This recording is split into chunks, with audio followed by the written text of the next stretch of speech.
ça va? Ça va bien, ma soeur. Tant Et mieux. vous allez bien? Tu vas Oui, bien? ça va, merci, Dieu merci. Ouais. Alors déjà, je voudrais te remercier de bien vouloir participer à ce projet en Merci. nous racontant ton histoire. Ça a été initié par le frère Leroy. Je Ouais. t'explique du coup la vision qu'il avait au travers de ce projet. Nous aimerions vraiment entendre ton témoignage en fait, afin Ouais. que nous puissions rendre gloire à Dieu, afin de glorifier Dieu, parce que Dieu il fait des grandes choses dans notre vie. Oui. Et toute notre vie doit le glorifier, nous le savons.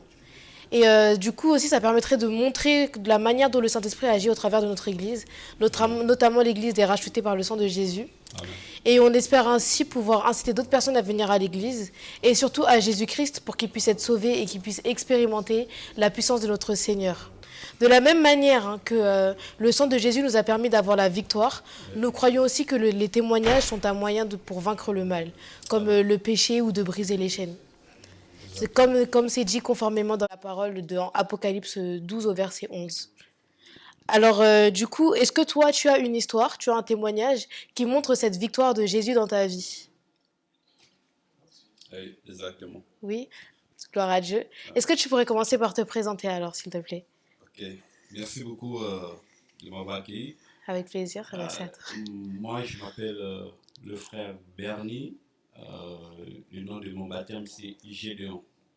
Je remercie le Seigneur pour ce qu'il a fait dans ma vie. Ça fait un peu bon moment que je connais Dieu. Je connais Dieu. Je suis de la famille chrétienne. Ça fait combien de temps? Donc, depuis mon enfance, en fait. Ah, gloire à Dieu, ok. Je suis issu d'une famille chrétienne et mon père, ma mère servent Dieu. Et comme j'avais dit auparavant, que l'ennemi, quand il cible, il ne tient pas compte des origines chrétiennes ou pas, il attaque.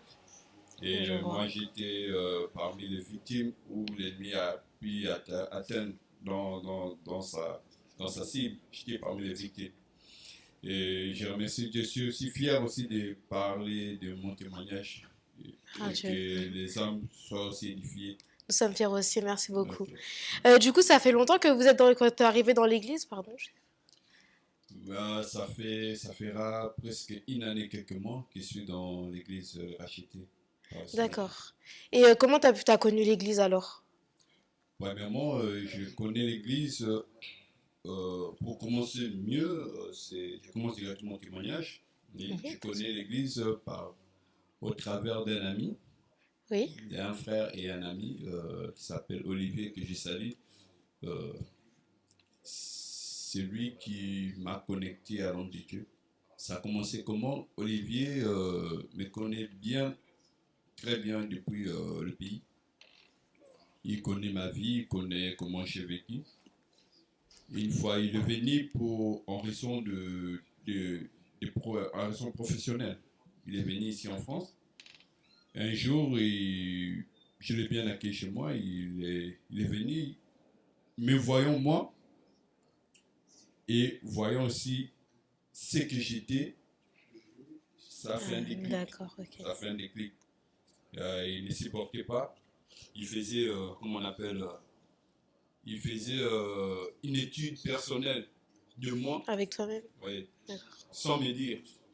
Et c'était une analyse vraiment, Il et faisait il te regardait, l'analyse, ok. mais sans me dire. Il me regardait, il faisait un peu qu'on puisse avoir une vraie discussion avec lui, hein, pour comprendre, il veut comprendre ce qui se passe. D'accord. Mais moi aussi, je ne comprenais pas ce qui se passe. C'est là en fait que le diable vous avez vraiment touché en fait. Voilà, Il a vraiment agi dans ta vie en exactement. fait, d'accord. Donc, il y avait une grande chute dans la personnalité, dans les D'accord. raisonnements. Il y avait une grande chute entre moi et ceux qui me connaissaient auparavant. D'accord. Il a dit, mais mon frère, c'est pas. En fait, j'ai fait 2, 3 jours avec toi, mais c'est pas le Bernie que je connais. Il y a eu un problème ou pas? Bon, moi, je dit, non, non, tout va bien, je suis bien, ici bien, tout va bien. Non, ok, c'est bon, je vais en raison du travail, je me déplace et puis on va parler. C'est par là s'est déplacé. Olivier, il avait intégré un mouvement de la prière 120 jours. D'accord. Les 120 jours, c'était un groupe de hommes de Dieu. Le pasteur Emmanuel, le prophète Gaius, maman Déborah, sont des serviteurs de Dieu passionnés pour le service, D'accord. pour les arbres. Ils se sont dit que non, on doit commencer à faire des prières pour que les gens soient sauvés. Et Olivier, ça fait longtemps qu'il est avec le groupe, mais moi, je ne connaissais pas le groupe. D'accord. Un jour, il est venu, il a dit, il venait du voyage, et après avoir quitté, après avoir fait des années, il est revenu. Il est venu du voyage, il a dit, Dernier, est-ce que tu peux m'accompagner accompagne-moi juste vers la gare, vers Grigny, parce que je suis perdu. Je ne savais pas il m'a appelé pour la prière. Venir à l'église, d'accord. Il m'a appris comme ça, on est venu à l'église. Et juste une question par rapport à ce que tu disais. Tu as dit à ton ami que tu n'avais eu aucun problème depuis ces derniers temps.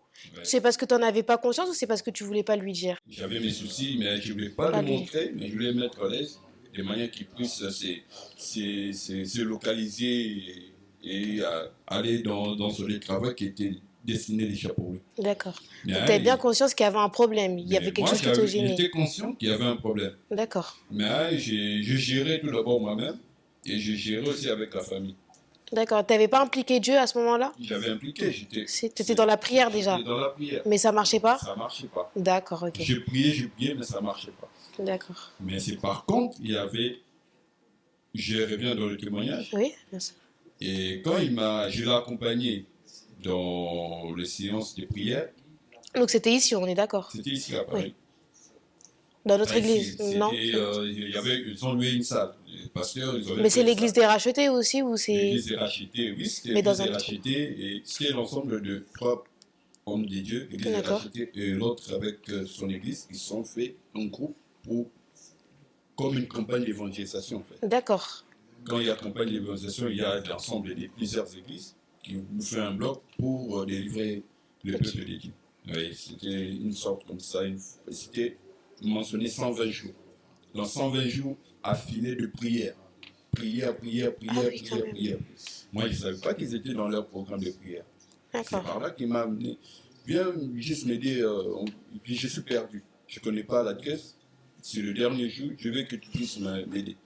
Je suis arrivé, c'est par là que quand je suis arrivé, du coup, il y avait service, tout ça. Du coup, directement, il y a un message qui sort pour moi. Qu'est-ce que tu as entendu?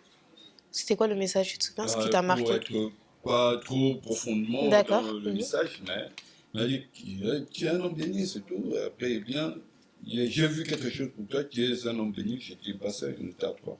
Vous êtes des hommes bénis, mais je vais parler en particulier après. Bon, ok, c'est bon, c'est bon. D'accord, ok. Et après c'est là, après le culte, il m'a vu, il a dit ça va bien, oui, ça va. L'homme de Dieu m'a vu, ça va.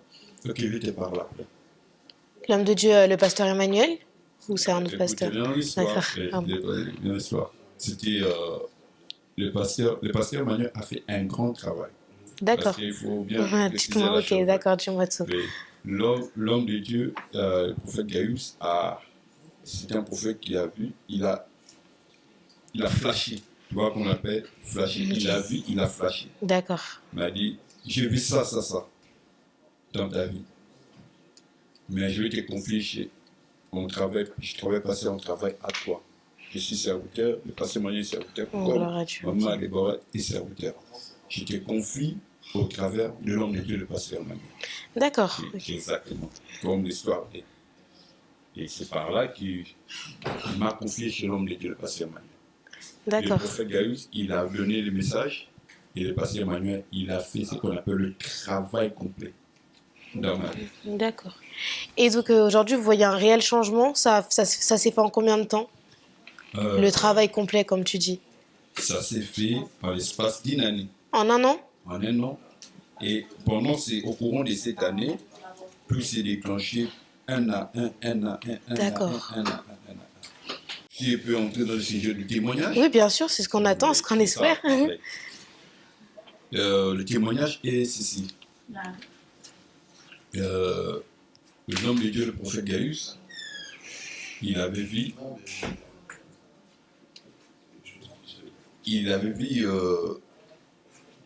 qu'on m'avait ravi quelque chose de précieux dans ma vie. D'accord. Mais moi, je ne savais pas. Mais je sentais en moi qu'il y avait quelque chose qui n'allait pas. D'accord. Mais le diable me l'a ravi, me l'a volé. ça que je sache. Et il m'a demandé qu'on puisse prier. On doit prier. On prie sur ça. On prie sur ça. Et Dieu lui-même m'a révélé qu'est-ce qui s'était passé dans les temps anciens. Qu'est-ce qui est arrivé exactement. D'accord. L'homme de Dieu, il m'a flashé qu'on t'a volé quelque chose de précis par l'ennemi. Mais on va prier. Et il commençait à prier, faire des déclarations. Mais il donnait des sujets de prière. Je faisais des prières. À ce moment-là, je suis déjà avec le pasteur Emmanuel. Quand il m'a confié, il commençait maintenant à suivre. Les deux pasteurs me suivaient. Je faisais des suivis. L'autre m'appelle comme ça. D'accord, vous étiez avec les deux pasteurs à chaque fois. Donc c'est les deux qui ont agi, qui ont travaillé avec toi pour... Exactement. Okay. Mais le pasteur Emmanuel a fait le grand travail dans ma vie. Il m'a suivi petit à petit. Parce que le prophète Gaius, c'est un missionnaire. Il vient, il part, il se déplace à tout moment. Il n'est pas sur place. D'accord. Et le pasteur Emmanuel, il est assis. Et c'est lui qui m'a orienté dans le bon chemin. Il m'a donné des choses importantes dans la vie. Voici ce que j'avais perdu. Avec les sujets de prière qu'il me donnait, les devoirs qu'il me donnait, je le faisais, je le pratiquais. C'est ce qui a fait que je suis arrivé à ce que je suis aujourd'hui. Gloire à Dieu. J'ai vécu dans un pays, en Afrique. Et dans ce pays, il y avait ce qu'on appelle le les businessmen. Yes. Et ces businessmen, ils ont leur, je ne vais pas citer le nom de ces businessmen, ils ont leur affaire. Ils ont leurs affaires, ils vendent des produits cosmétiques, des produits de sorte. Mais c'est pas quelque chose de mauvais. Chacun est en train de chercher s'en sortir de sa manière. Moi, je faisais mes affaires à ma manière. Chacun faisait sa affaire à sa manière. Mais le problème est que dans cette affaire-là, il y avait quelque chose de mauvais. D'accord. Il y avait une mauvaise sémence dans cette chose. Spirituel, c'était... Spirituellement. Et c'est dans ce business-là, c'est par là que j'ai été... Le diable m'avait ravi. Ça a été la porte ouverte, ce business. C'est la porte ouverte. Et c'est là où le diable m'avait ravi, ma richesse en moi, spirituellement. D'accord. Et à l'heure actuelle, du coup, si je peux continuer les questions, ce que tu sentais, ce qu'on t'avait volé aujourd'hui avec toutes les délivrances que tu as fait avec les pasteurs, on te l'a restitué? Aujourd'hui, tu es délivré complètement? Oui, je suis délivré. Donc on t'a restitué. Oui. Ce que le diable t'a volé, Dieu t'a restitué. Exactement. Dieu m'a restitué tout. Et il m'a fait voir des choses qui n'allaient pas. Il m'a restitué petit à petit. C'est grâce aux devoirs qu'on me donnait tout le temps. Le pasteur Emmanuel me donnait des devoirs. Fais ça, tu pries. Tu vas prier comme ça, tu pries comme ça, tu pries comme ça. Je pratiquais ça. Chaque jour, je pratique. Chaque matin, je le pratique. Je le pratique. Chaque 4h, 5h, je me lève, je pratique. Avant de faire toute chose, je pratique. Je n'avais rien, je ne travaillais pas, j'étais chômeur. Mon passe-temps, c'était la prière. Mon passe-temps, c'était la prière. Pratiquer la parole, pratiquer la prière. Les devoirs, je les pratique. Je vais au parc, j'ai fait mes devoirs. Moi, je l'ai pris comme si c'était une école, une université. Mais ça, il faut que je sois sérieux. Ou soit c'est le diable qui me vainc, ou soit c'est moi qui dois vaincre le diable. Okay. J'étais vraiment fatigué. Mais tu as vaincu le diable. Exactement, je l'ai vaincu. Gloire à Dieu, gloire à Dieu. Et du coup, pendant ce processus de délivrance, ou même après, est-ce que tu pourrais dire qu'il y a eu un changement dans ta relation avec Dieu, dans ton intimité ou ta communion? Est-ce que ça l'a impacté? Oui. Qu'est-ce que tu dirais? De quelle manière alors? Oui, il y a eu un grand changement. Un grand changement dû à ma personnalité. Oui. Et dû à ma façon de voir Dieu, de connaître Dieu. Il y a eu un grand changement. Tu t'es rapproché de Dieu, tu le vois différemment? Plus. Auparavant, je voyais Dieu habituel, papa habituel. Assez lointain. C'était un peu rituel, c'était un peu religieux. Okay. Mais cette fois-ci, je vois Dieu, vraiment, il n'est plus un Dieu religieux, mais il est vraiment un Dieu personnel. C'est ton Dieu intimement. Voilà, intimement. Donc avant tout, c'est lui. Avant de prendre des décisions, c'est lui. C'est lui qui doit prendre des décisions. Moi, je suis là, je suis juste comme un un mouton qui suit le Qui berger. suit. Voilà. Ok, d'accord. Exactement. Et est-ce que ton service avec Dieu, pour Dieu, il a changé? Moi, je te connais, je sais que tu sers Dieu maintenant à l'église. Est-ce que ça a été la suite de cette délivrance? Est-ce qu'avec cette délivrance, tu as pu servir davantage Dieu? Oui, c'est le service avec Dieu, c'est à partir de cette délivrance qui a fait que non, je puisse suivre Dieu, puisse servir Dieu. Et les grâces que Dieu m'avait données, comme pour bien préciser, le diable m'avait tout volé. Il m'a volé et les grâces, tout. Et alors, Dieu me l'a restitué, ce qui fait que je sers Dieu avec ces grâces que Dieu m'a données. Je sers Dieu avec joie parce que je sais que non, c'est Dieu qui me l'a donné. Et c'est à lui que je dois rendre compte. Je le sers avec joie. Je me laisse, en fait. Je te laisse guider. Je me laisse guider. D'accord, gloire à Dieu. Je ne prépare rien, je ne fais pas de calcul, je veux faire ça, non. Je me laisse guider. Je prends juste le temps d'intimité avec mon Dieu. Mais le reste, c'est lui. Je me laisse guider. Il me guide, il me dirige, il fait tout. Gloire à Dieu, d'accord. C'est très bon, c'est très grand. Dieu fait des grandes choses, vraiment. Et du coup, est-ce que tu aurais des conseils à donner pour des personnes qui vivent ta situation, des personnes qui ne connaissent pas Dieu, enfin qui ont vécu ta situation? Est-ce que tu aurais des conseils pour d'autres personnes? Oui, vraiment des conseils. Ma vie, comme j'ai toujours dit que ma vie a été un grand témoignage. Et même hier, j'étais avec un ami, pas physiquement, mais au téléphone, j'ai causé avec un ami. Quand je lui ai dit ce qui m'est arrivé, il m'a dit, franchement mon frère, toi tu es musulman. Il est musulman, cet ami. Il a dit, franchement mon frère, toi tu es un témoignage vivant. Gloire à Dieu, amen. Tu es un témoignage vivant. Donc ta situation à toi, c'est la situation qu'on doit dire aux autres que non, qui ne doivent pas perdre de courage. Donc ils ne doivent pas perdre courage, ils doivent persévérer. Exactement. Et moi, comme conseil, je peux donner aux gens, ne perdez pas courage. Amen. Dieu, c'est vrai, il est vivant, c'est vrai, il entend nos prières. C'est bien plus précis parce que j'ai prié, j'ai gêné, mais je ne trouvais pas la solution à mes problèmes. Mais Dieu, au travers de ses serviteurs, il a apporté la solution. Ne fouillez pas des églises, il ne faut pas écouter ce que les gens disent que non, et tous sont pareils. Parmi ceux-là qui se sont abusés de l'église, il y a un certain nombre de gens que Dieu a gardés pour lui, qui sont intègres. Comme la Bible dit dans le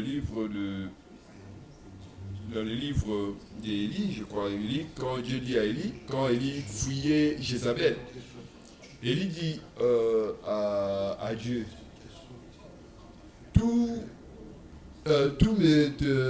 les serviteurs, ils ont abandonné la foi, ils sont partis loin de toi. Et je suis resté seul face à Jézabel. Et Dieu lui dit, calme-toi. Je me suis réservé des centaines de personnes qui n'ont pas encore fléchi les genoux devant Baal. Qui veut dire que parmi, il y a des serviteurs qui ont abusé des choses de Dieu, mais il y a certains serviteurs qui gardent encore la lignée. Ils servent toujours Dieu. Ils sont sérieux et Dieu les utilise. N'hésitez pas. Moi, j'ai trouvé Dieu dans cette église. Je ne suis pas contre des églises où je marchais. Toutes les églises où j'étais, Dieu les a utilisées. Ils m'ont béni aussi. Et j'ai béni l'église partout où je suis passé. Ils ont été de bons serviteurs de Dieu. Je ne reproche rien d'eux. Mais seulement, Dieu a voulu que ces cas à moi soient résolus dans telle église. C'est ça. Comme ton cas à toi pourrait être résolu dans l'autre église. Car nous sommes église corps de Christ. Dieu m'a béni au travers de ces hommes de Dieu. N'hésitez pas de venir voir la main de Dieu et Dieu va vous bénir. Amen. Alléluia. Merci beaucoup pour ton témoignage. Merci du coup, je m'adresse à vous directement. J'espère que ce témoignage vous aura édifié et j'espère que du coup, vous aurez bien gardé en tête son témoignage et que vous allez persévérer jusqu'au bout parce que c'est Dieu, oui, qui contrôle de toutes choses, il contrôle toute situation, il est maître du temps et des circonstances. Quoi qu'il arrive, hein, toute chose concourt à votre bien. Alors, peu importe dans quelle situation vous vous trouvez, il fera toute chose pour que vous arriviez à destination. Il est fidèle, il ne bouge pas. Et notre frère en est le témoignage vivant. Alors, nous rendons gloire à Dieu pour cela. Merci beaucoup. Amen.